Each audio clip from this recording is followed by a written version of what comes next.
നമസ്കാരം, ഭാരത് ലൈവിലേക്ക് സ്വാഗതം. നമ്മുടെ കേരളത്തിലെ ആദ്യത്തെ വനിതാ IPS ഉദ്യോഗസ്ഥ അല്ലെങ്കിൽ ആദ്യത്തെ വനിതാ DGP ആണ് ഇപ്പോൾ വട്ടിയൂർക്കാവിൽ NDAയുടെ സ്ഥാനാർത്ഥിയെ മത്സരിച്ച ആർ ശ്രീലേഖ IPS. പ്രചരണത്തിൽ മാത്രമേ ഈ പേരിനോട് IPS എഴുതാൻ പാടില്ലെന്ന് എതിരാളികൾ പറയുന്നുള്ളൂ. അതൊക്കെ പറയുമ്പോൾ ശ്രീലേഖ IPS തന്നെയാണ്. അതെ, അതിരൂക്ഷമായ സൈബർ ആക്രമണമാണ് കഴിഞ്ഞ ദിവസത്തെ, അതായത് സ്വന്തം താൻ പ്രവർത്തിക്കുന്ന, താൻ വിശ്വസിക്കുന്ന ആ പാർട്ടിയുടെ പ്രവർത്തകരെ മൃഗീയമായി മർദ്ദിച്ച ഒരു സംഭവം നടന്നപ്പോൾ അധികാരവും ചെങ്കോലും കാക്കി വേഷമൊന്നും അതൊക്കെ ഊരിവെച്ച ആർ ശ്രീലേഖ IPS ഈ പ്രവർത്തകർക്കൊപ്പം നീതിക്കായിട്ട് പോരാടാൻ. അവർക്കറിയാം മറ്റാരെക്കാളും കേരള പോലീസിനുള്ളിലെ എന്തൊക്കെയാണ് അവിടെ നടക്കുന്നതെന്നും രാഷ്ട്രീയ നീക്കങ്ങളൊക്കെ അവർക്ക് വ്യക്തമായിട്ട് അറിയാം.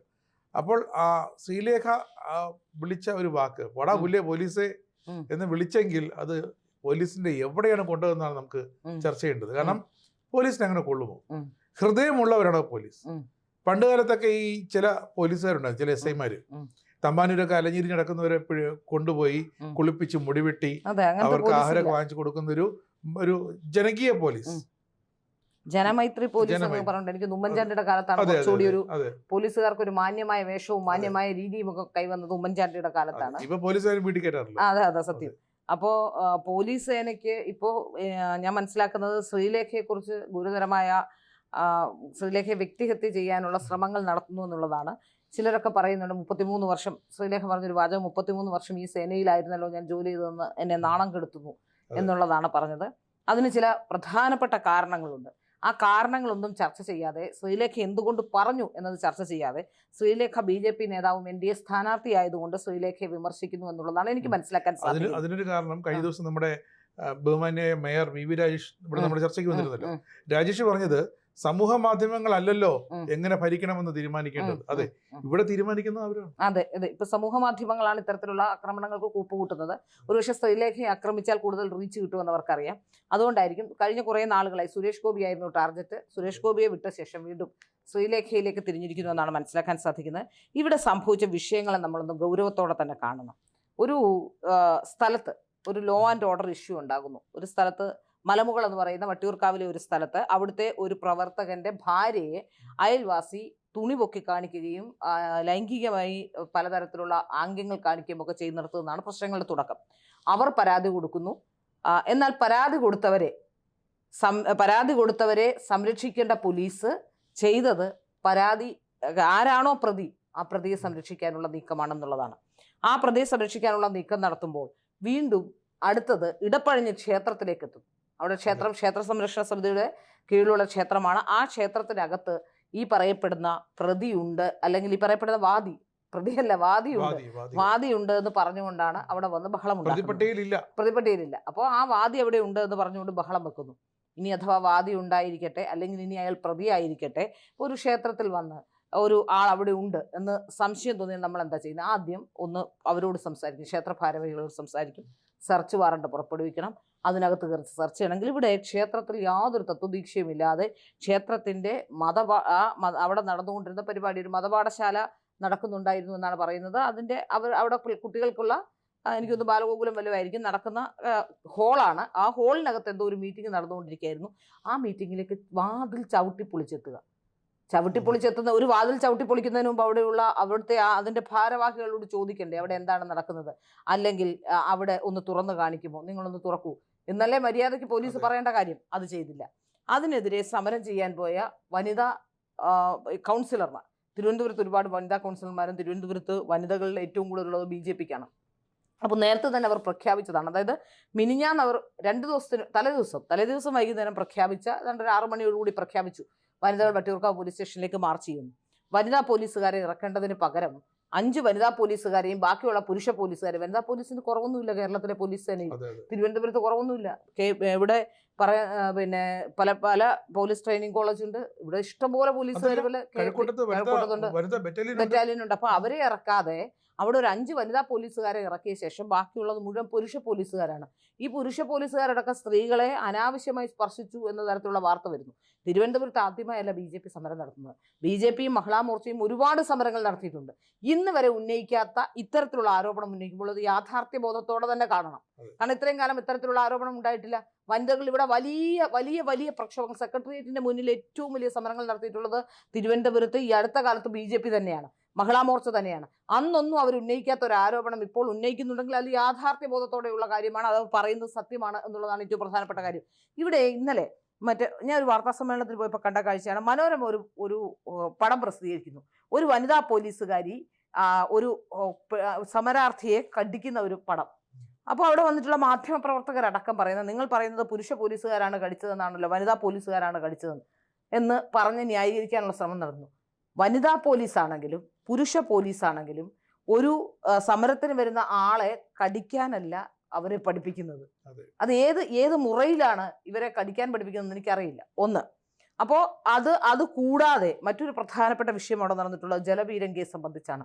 ആ ജലപീരങ്കിയിൽ വിഷ്വലിൽ പോലും ഞാൻ അന്തം വിട്ടുപോയി. ഇത്രയും ചെളി നിറഞ്ഞ വെള്ളം, ആ വെള്ളം എങ്ങനെയാണ് ഈ ഇത്രയും സ്ത്രീകളുടെ ദേഹത്തേക്ക്, അതും വലിയ ഫോഴ്സിൽ. നമ്മളിപ്പോൾ സമരം തുടങ്ങുമ്പോൾ സമരത്തിന്റെ അവസാന ഘട്ടത്തിലാണ് സാധാരണഗതിയിൽ ഇത്തരത്തിലുള്ള ഒരു രീതിയിലും പിരിഞ്ഞു പോകില്ല എന്ന ഘട്ടം വരുമ്പോൾ, നമ്മളൊക്കെ എത്ര സമരങ്ങൾ കണ്ടിട്ടുള്ള ആൾക്കാരാണ്, സെക്രട്ടേറിയറ്റിന് നിരന്തര സമരം കാണുന്ന ആൾക്കാരല്ലേ. ഇന്ന് വരെ ഞാൻ ഇങ്ങനൊരു ചെളിവെള്ളം കണ്ടിട്ടില്ല. അത്രയേറെ ചെളിവെള്ളം. എനിക്ക് തോന്നുന്നു BJP-ക്കാർ വരും എന്നുള്ളത് കൊണ്ട് എവിടെ നിന്നോ ചെളിവെള്ളം ശേഖരിച്ച് വെക്കുകയായിരുന്നു എന്നാണ്. ആ ചെളിവെള്ളത്തിന് വേറൊരു പ്രശ്നമുണ്ട്. ചെളിവെള്ളം എന്ന് മാത്രം ഇപ്പോൾ കുറച്ച് കാണണ്ട, മസ്തിഷ്ക ജ്വരം പടർന്നു പിടിക്കുന്ന ഒരു കാലഘട്ടമാണിത്. ഈ ചെവിയിലൂടെയാണ് ഇങ്ങോട്ട് അടിച്ചു കയറ്റുമ്പോൾ പലരുടെയും ചെവിയിലൂടെ അകത്തേക്ക് പോകാനുള്ള സാധ്യതയുണ്ട്. അപ്പൊ തീർച്ചയായിട്ടും ഇൻഫെക്ഷൻ ഏറ്റവും കൂടുതലുള്ള സാധ്യത ഉണ്ടാകുന്ന സാഹചര്യമാണുള്ളത്. അപ്പൊ ഇങ്ങനെയുള്ള സാഹചര്യങ്ങളൊക്കെ ഉള്ളപ്പോഴും ആ സാഹചര്യങ്ങളെല്ലാം ഏറ്റവും പോലീസിന് എങ്ങനെയാണ് ഇങ്ങനെ പെരുമാറാൻ കഴിയുക? പോലീസ് പണ്ടെങ്കിലും ഇല്ലാത്ത വിധത്തിൽ പോലീസാണ് ഇപ്പൊ തീരുമാനമെടുക്കുന്നത്. കേരളത്തിൽ ആഭ്യന്തര വകുപ്പുണ്ടോ? ആഭ്യന്തര വകുപ്പുണ്ടെങ്കിൽ ആഭ്യന്തര വകുപ്പിന്റെ നാഥൻ ആരാണ്? എന്താണ് കേരളത്തിൽ നടക്കുന്നത്? കുട്ടികൾക്ക് വഴി നടക്കാൻ പറ്റുന്നില്ല. പെൺകുട്ടികളെ തട്ടിപ്പ് ഫർമാന്റെ കേസിൽ നമുക്കറിയാം, വൈറൽ പെൺകുട്ടി എവിടെയാണെന്ന് കണ്ടെത്താൻ പറ്റുന്നില്ല. കേരള പോലീസിനെ കൊണ്ടുവരണം. എവിടെയാണെന്ന് കേരള പോലീസിന് അറിയാമല്ലോ, കേരള പോലീസ് കൊണ്ടുവരണം. അപ്പോൾ കേരള പോലീസിന്റെ പണി ഇങ്ങനെയുള്ള ഒളിച്ചോടി വരുന്ന പെൺകുട്ടികളെ വിവാഹം കഴിപ്പിക്കലും അവരെ ഒളിച്ചു വെക്കലുമാണോ കേരള പോലീസിന്റെ പണി? അതല്ലല്ലോ കേരള പോലീസിന്റെ പണി. അപ്പോൾ ഒരുപാട് കാര്യങ്ങൾ കേരളത്തിലെ പോലീസ് സേനയുമായി ബന്ധപ്പെട്ട് ചിന്തിക്കുകയാണെങ്കിൽ വളരെ മോശമായ അവസ്ഥയിലാണ് കേരളത്തിലെ പോലീസിന്റെ മുറയിൽ തകർന്നിരിക്കുന്നു. പോലീസുകാർ പോലും തമ്മിലടിക്കുന്ന സാഹചര്യമാണ്. അപ്പോൾ കേരള പോലീസിന്റെ അച്ചടക്കത്തെ സംബന്ധിച്ചൊന്ന് ആലോചിച്ച് നോക്കൂ.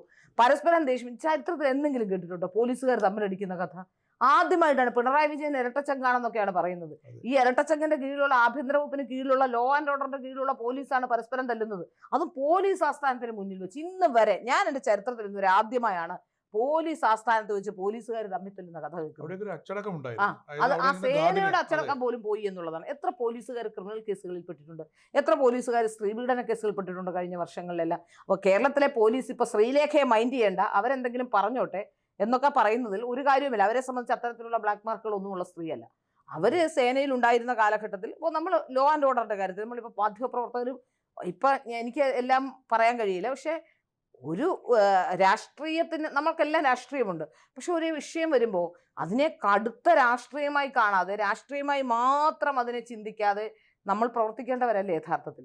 അത്തരത്തിലല്ലേ പോലീസിലൊക്കെ രാഷ്ട്രീയം കാണും, എല്ലാ പോലീസുകാർക്കും കാണും. പക്ഷെ നിങ്ങളുടെ ജോലി എന്താണ്? നീതി നിർവഹണമാണ്. നീതിയും ഇത് നടപ്പാക്കേണ്ട സ്ഥലത്ത് നിങ്ങളത് നടപ്പാക്കുന്നില്ലെങ്കിൽ നിങ്ങൾ തൊഴിൽപരമായും അത് ചെയ്യുന്നത് ശരിയാണോ? അപ്പോൾ കേരളത്തിലെ പോലീസ് CPM-ന് വേണ്ടി ഒരുപക്ഷെ തെരഞ്ഞെടുപ്പ് എടുക്കുന്നുണ്ട്. ഈ ചെറുപ്പക്കാരൻ നമ്മൾ ആദ്യമേ ശ്രദ്ധിക്കുന്നുണ്ട്. ഈ പോലീസുകാരൻ, അതായത് SHO ആയി വട്ടിയൂർക്കാവ് പോലീസ് സ്റ്റേഷനിലേക്ക് സ്ഥലം മാറി വന്ന ദീപു പിള്ള എന്ന് പറയുന്ന ആൾ എവിടെയും BJP-യുടെ പരിപാടിയിൽ അയാളുടെ വിഷ്വൽസ് എല്ലാം നേരത്തെ തന്നെ BJP കളക്ട് ചെയ്ത് വെച്ചിട്ടുണ്ട്. എവിടെയും അയാൾ അസ്വസ്ഥനാണ്. ഏത് പരിപാടി BJP-ക്കാരെ കണ്ടാൽ വിളറി പിടിക്കുന്ന അത്തരത്തിലുള്ള ഒരു അസ്വസ്ഥനായ ഒരു പോലീസ് ഓഫീസർ. അങ്ങനെ ആയിക്കൂടല്ലോ പോലീസുകാർ.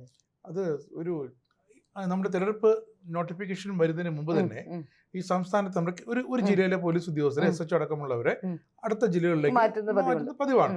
ഇത്തവണയും അങ്ങനെ മാറ്റുന്നത് ഇലക്ഷൻ കമ്മീഷന്റെ നോംസിന് വിധേയമായിട്ടാണ്.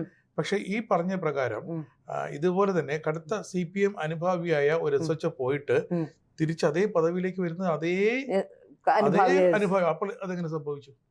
ഇതാണ് നിയമത്തെ രാജീവ് ചന്ദ്രശേഖർ പറഞ്ഞത്.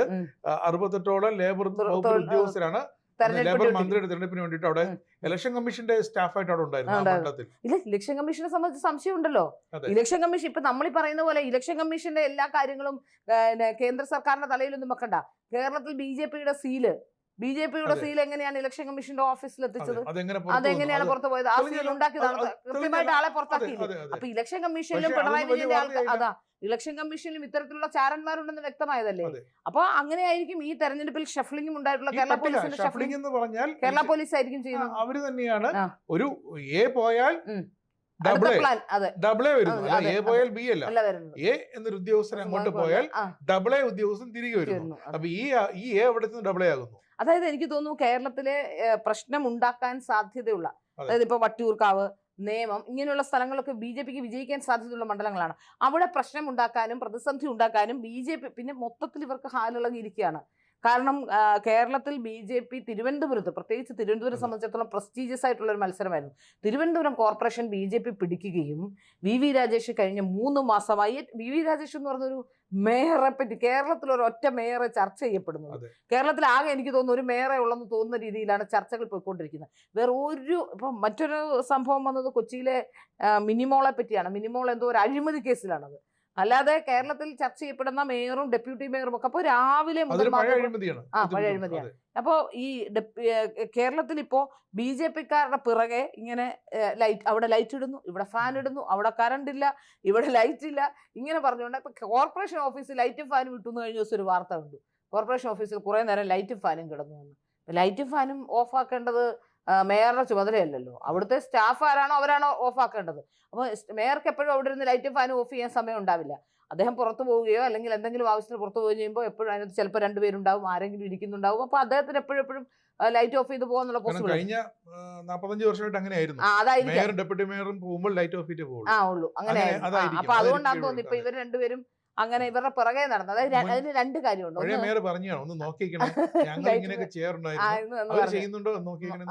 അതുകൊണ്ടായിരിക്കും. അപ്പൊ എന്തായാലും രാവിലെ മുതൽ BJP വെള്ളമില്ലെങ്കിൽ വാട്ടർ അതോറിറ്റിക്കല്ലേ കാര്യം. വാട്ടർ അതോറിറ്റി ചോദ്യം ചെയ്തില്ല. എനിക്കൊരു നേരത്തെ കൊറോണ കാലത്ത് ഇപ്പൊ ഇവർ പറയുന്നത് അതിരൂക്ഷമായ വെള്ളക്ഷാമം ഇപ്പോഴാണ് ഉണ്ടായെന്ന് പറയുന്നു. കൊറോണ കാലത്ത് ഞാൻ താമസിക്കുന്ന പേരൂർക്കട പോലീസിന്റെ ട്രെയിനിങ് കോളേജിന്റെ താഴെ അവിടെ ഒരു വീട്ടിലായിരുന്നു ഞാൻ താമസിച്ചുകൊണ്ടിരുന്ന കൊറോണ കാലത്ത്.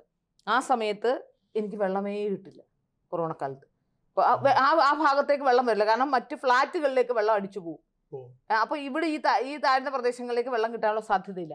അവസാനം നിവർത്തി കെട്ടിട്ട് ഞാൻ ഫേസ്ബുക്കിൽ ഒരു പോസ്റ്റ് ഇട്ടു, കൊറോണ പിടിച്ച് മരിക്കുമെന്ന് എനിക്ക് പേടിയില്ല, പക്ഷെ വെള്ളം കിട്ടാതെ ഞാൻ മരിച്ചു പോകുമെന്ന് പേടിയുണ്ടെന്ന്. അപ്പോൾ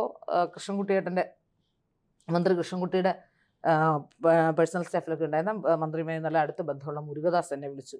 നിനക്ക് എന്തെങ്കിലും കാര്യം ഉണ്ടെങ്കിൽ അദ്ദേഹത്തെ വിളിച്ച് പറഞ്ഞുകൂടെ, എന്തിനാണ് ഫേസ്ബുക്കിൽ ഇടുന്നതെന്ന് വെച്ചാൽ. മുരുകദാസ് ഇപ്പോൾ ചിറ്റൂർ സ്ഥാനാർത്ഥിയാണ്.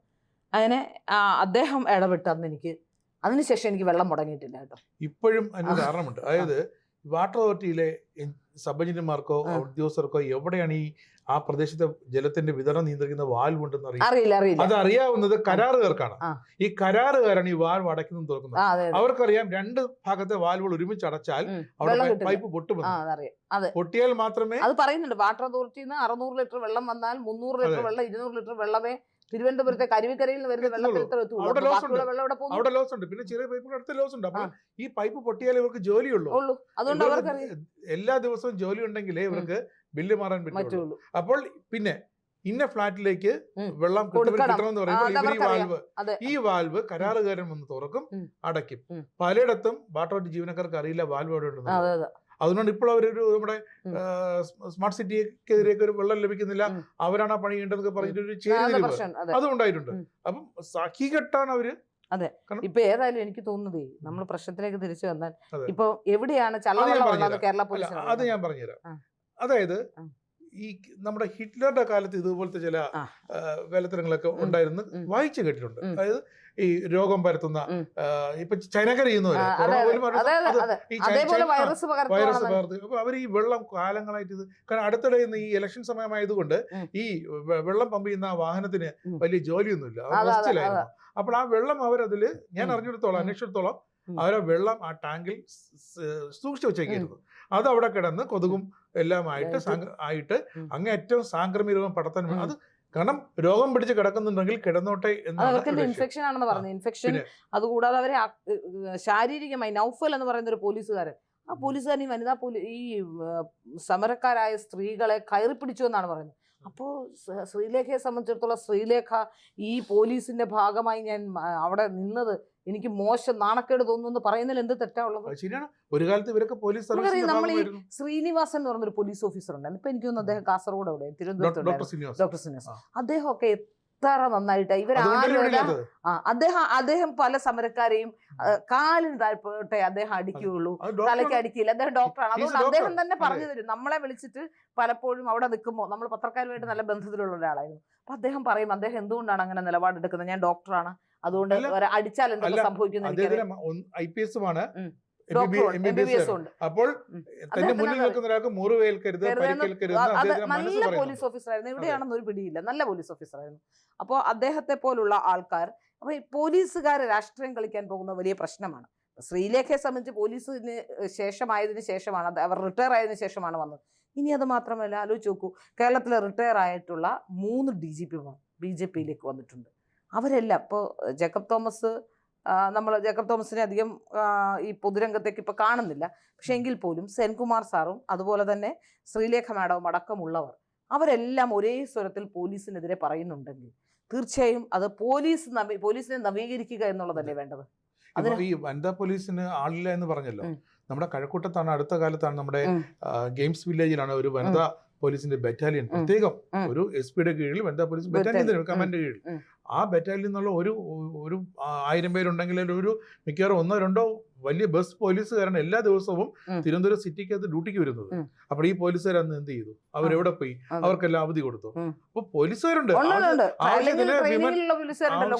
Women force ആവശ്യത്തിനുണ്ട്. ഈ സ്ട്രൈക്കർ അടക്കം ബറ്റാലിയനിലുള്ള ഇത്തരം സ്റ്റേഷനിലേക്ക് ഇത്തരം സമരം വരുമ്പോൾ അവിടെ ഇറങ്ങി സുരക്ഷ ഉറപ്പാക്കേണ്ട പോലീസുകാരികൾ WPCമാർ ആവശ്യത്തിനുണ്ട്. അവരെ ഇറക്കാതാണ് ഈ പുരുഷന്മാരെ വിട്ട സ്ത്രീകൾ അത് മനഃപൂർവ്വം ചെയ്യുന്നതാണ്. അതുകൊണ്ടാണ് ശ്രീലേഖ പറഞ്ഞത് എനിക്ക് ഈ സേനയുടെ ഭാഗമായിരുന്നു എന്ന് നാണക്കേട് തോന്നുന്നു. കടിക്കുക എന്നൊക്കെ പറയുന്നത് ആലോചിച്ച് നോക്കി, ഏത് പ്രാകൃത ലോകത്തിലാ. അതാണ് ഇന്നലെ മേയർ പറഞ്ഞത്, ഇവർക്ക് വേണ്ടി കടിക്കുന്ന പോലീസുകാർക്ക് ഷെൽട്ടർ എടുക്കാമെന്ന്. സാധാരണഗതി പേ ഒക്കെ പിടിക്കുമ്പോഴാണ് സാധാരണ കടിക്കുന്നത്. അപ്പൊ യഥാർത്ഥത്തിൽ കേരളത്തിലെ പോലീസിന് പേ പിടിച്ചു എന്നുള്ളതാണ് ചോദിക്കുന്നത്. അറിയണം, രണ്ടുപേരും കുത്തിപ്പിടിക്കണം. കടിച്ച ആളിന് നമ്മൾ ഒരു ഐസൊലേഷൻ മാറ്റണം, ഒരു വാർഡിലേക്ക് ആരും. എനിക്ക് നാണക്കേട് തോന്നിയതേ, രാഷ്ട്രീയമൊക്കെ ആവാം, മാധ്യമപ്രവർത്തകർക്ക് രാഷ്ട്രീയമാകാം. അവിടെ നമ്മളോടൊപ്പം ഞാൻ ഇരുന്ന വാർത്താ സമ്മേളനത്തിരുന്ന പല സ്ത്രീകൾ, അതാണ് എനിക്ക് അതിശയം. സ്ത്രീകൾ അവിടെ ഇരുന്ന് ചോദിക്കുന്നു, പെൺകുട്ടികൾ അവര് മാധ്യമപ്രവർത്തകരായ വ്യത്യാസമുണ്ട്. അതെ, സ്ത്രീകൾക്ക് അല്പം വിവേകമുണ്ട്, ഇവർക്ക് വിവേകം ഇല്ല. അപ്പൊ ഈ മാധ്യമപ്രവർത്തകരായ വനിതാ മാധ്യമപ്രവർത്തകർ അവിടെ പറയുന്നു, മനോരമയിൽ ഒരു സ്ത്രീ കടിക്കുന്ന ചിത്രമാണല്ലോ, പുരുഷൻ കടിക്കുന്ന ചിത്രമല്ലല്ലോ. അവർക്ക് സ്ത്രീ പുരുഷൻ കടിക്കുന്നു എന്നുള്ളതാണ്. ഞാൻ ഉടനെ, എനിക്ക് തീരെ നിവൃത്തിയില്ലാത്തതുകൊണ്ട് ഞാൻ സാധാരണഗതിയിൽ അങ്ങനെ എനിക്കിഷ്ടമില്ലാത്ത രാഷ്ട്രീയക്കാരോടോ അല്ലെങ്കിൽ എനിക്കിഷ്ടമുള്ള രാഷ്ട്രീയക്കാർക്കോ അനുകൂലമായി വാർത്ത ചെയ്യുന്ന ആളല്ല. ഞാൻ ജേർണലിസം കറക്റ്റായി ഫോളോ ചെയ്യുന്ന ഒരാളാണ്. അപ്പോൾ അതുകൊണ്ട് തന്നെ അത്തരം ചോദ്യങ്ങൾ ഞാൻ ചോദിക്കാറില്ല. അപ്പോൾ അവസാനം നിവൃത്തി കേട്ടിട്ട് എനിക്ക് പറയേണ്ടി വന്നു, കുട്ടി പോലീസ് എന്ന് പറയുന്നത് കടിക്കാനുള്ള സംവിധാനമല്ല, കടിച്ചല്ല, കടിക്കാൻ പാടില്ല എന്നുള്ള. അപ്പൊ അത് കടിക്കാനുള്ള സംവിധാനമല്ല, കടിച്ചല്ല. ഈ പറയപ്പെടുന്ന നിയമം സംരക്ഷിക്കേണ്ടത് കടിച്ചല്ല. അതുകൊണ്ട് ആണായാലും പെണ്ണായാലും ആരെ കടിച്ചാലും അത് തെറ്റ് തന്നെയാണ്. അതാണ് ചൂണ്ടിക്കാട്ടുന്നത്. എനിക്ക് പറയേണ്ടി വന്നു. ഞാൻ സാധാരണഗതിയിൽ അത് പറയുന്ന ഒരാളല്ല. കാരണം അത്തരത്തിലേക്ക് കേരളത്തിൽ, അതായത് പോലീസുകാർക്ക് എന്തും ചെയ്യാം. അതാ വനിതാ ഈ കുട്ടി ഈ ജേർണലിസം പഠിച്ച് ഈ ചോദിക്കാൻ വേണ്ടി വരുന്ന കുട്ടികളൊക്കെ ഒരുവിധം നമ്മുടെ SFI കളരിയിലൊക്കെ പഠിച്ചിട്ട് ആ ഒരു കുതിരയ്ക്ക് വേണ്ടി കുതിരയെ പോലെ വരുന്നവരാണ്. അപ്പൊ ആ ചോദ്യം മാത്രമേ വരുള്ളൂ, ഒറ്റ ചോദ്യമേ ഉള്ളൂ, അവരുടെ ഉത്തരം മാത്രമേ അവർക്കുള്ളൂ. അവര് ആ ചോദ്യം ചോദിക്കും, ഉത്തരം കിട്ടിയില്ലെങ്കിലും അവർ അടുത്ത ചോദ്യം ചോദിക്കും. കാരണം ഞങ്ങൾ ചോദിക്കുന്ന അവർക്ക് അവരുടെ ചീഫ് എഡിറ്റർ അറിയണം, ഞങ്ങൾ ചോദിച്ചു. അല്ലാതെ മനസ്സിൽ നിന്നുള്ള ചോദ്യമല്ലോ, അവരുടെ ആ വാക്കുകൾ കേട്ടാൽ അറിയാം. വിധ്വംസകം എന്നൊക്കെ പറഞ്ഞിട്ട് പങ്കിന്തരേണ എന്നൊക്കെ, അതൊക്കെ അവർ ഉപയോഗിക്കും. കാരണം അവർ പഠിച്ചുകൊണ്ട് വന്ന ചോദ്യങ്ങളാണ്, അല്ലാതെ അവർ സ്പോണ്ടേനിയസ് ആയിട്ട് ചോദിക്കുന്നതല്ല. അങ്ങനെ ചോദ്യം. പിന്നെ ഈ എടപ്പഴിഞ്ഞി ക്ഷേത്രം എന്ന് പറയുന്നു, അതെ, അത് എടപ്പഴനിയാണ്. നമ്മൾ പറഞ്ഞു എടപ്പഴഞ്ഞി ആക്കിയതാണ്. ഇടപഴനി എന്നാണ് ആ സ്ഥലത്തിന്റെ പേരും ആ ക്ഷേത്രത്തിന്റെ പേരും. അതിപുരാതനമായ ക്ഷേത്രമാണ്. ആ ക്ഷേത്രത്തിൽ വളരെ നിരവധി ഭക്തർ, തമിഴ്നാട് സർക്കാർ അനുഭവിക്കുകയാണ്. തിരുപ്പുറംകുன்றത്തിലെ അതെ, ഇപ്പൊ അനുഭവിച്ചുകൊണ്ടിരിക്കുകയാണ്. അപ്പൊ എടപ്പഴഞ്ഞി കേരളത്തിലെ ക്ഷേത്രങ്ങളെയും, ക്ഷേത്രം എന്നല്ല, ഇപ്പൊ ഇനി ഒരു വീടാണെങ്കിൽ ഇങ്ങനെ കയറി അതിക്രമം കാണിക്കുമോ? ആ വീട്ടിൽ വന്ന് നമുക്ക് സെർച്ച് വാറണ്ട് വേണം, അല്ലെങ്കിൽ ചോദിക്കണം, ഒന്ന് ഇവിടെ ആളുണ്ടോ ഞങ്ങൾ നോക്കിക്കോട്ടെ എന്ന് ചോദിച്ചാൽ നമ്മൾ കഥ തുറന്നു കൊടുക്കില്ല. അവിടെ അവരോട് വന്ന് ഇവിടെ ഞങ്ങൾക്ക് പരിശോധിക്കണം എന്ന് പറഞ്ഞാൽ ക്ഷേത്ര ഭാരവാഹികൾ പരിശോധിക്കേണ്ടെന്ന് പറയുമോ? ആ ക്ഷേത്രത്തിൽ നടന്നുകൊണ്ടിരിക്കുന്ന മീറ്റിംഗ് നടന്നുകൊണ്ടിരിക്കും, കൃഷ്ണ വിഗ്രഹമൊക്കെ കിടക്കുന്ന കാഴ്ചയുണ്ടല്ലോ, ഹൃദയഭേദകമാണ് ആ കാഴ്ച. അത് ലോകത്ത് ഹിന്ദു അല്ലാതെ ആരും സഹിക്കുകയില്ല കേട്ടോ. ഇതിപ്പോ BJP ആയതുകൊണ്ട് സഹിച്ചോട്ടെ എന്നുള്ളതായിരിക്കും, എനിക്കറിയില്ല. പക്ഷെ ഏതായാലും പോലീസിന്റെ അങ്ങേയറ്റത്തെ തോന്നിവാസമാണ് കഴിഞ്ഞ കുറെ ദിവസങ്ങളായി തിരുവനന്തപുരത്ത് നടന്നുകൊണ്ടിരിക്കുന്നത്. അത് പോലീസ് തന്നെയാണ് പോലീസും കേരളത്തിലെ ഭരണ സംവിധാനങ്ങളുമാണ് അതിന് മറുപടി പറയേണ്ടതും. അതിൽ എന്താണ് അടുത്ത നടപടിക്രമം എന്താണ് എന്നതിനെ കുറിച്ച് സമാധാനം വേണോ വേണ്ടയോ എന്ന തരത്തിൽ തീരുമാനിക്കേണ്ടതും കേരളത്തിലെ പോലീസാണ്. അത് പോലീസ് കൃത്യമായി ലോ ആൻഡ് ഓർഡർ കൈകാര്യം ചെയ്യുന്ന DGP അടക്കമുള്ളവർ അത് കൃത്യമായി തന്നെ നിലനിർത്തിയില്ലെങ്കിൽ കേരളം വലിയ കലാപത്തിലേക്ക് പോകുന്ന സാഹചര്യം ഉണ്ടാക്കും എന്നുള്ളതാണ്. ഏതായാലും അതിനുള്ള അവസ്ഥ ഉണ്ടാകരുത്. സമാധാനം പുലരണം. തെരഞ്ഞെടുപ്പൊക്കെ അങ്ങ് പോകും, പക്ഷെ സമാധാനം പുലരണം. കേരളത്തിലെ ജനങ്ങൾക്ക് വേണ്ടത് സമാധാനമാണ്. അതിന് പോലീസിന്റെ പണിയെടുക്കണം. അല്ലാതിരുന്നാൽ ഏത് DGPയും തിരിച്ച് പ്രതികരിക്കും.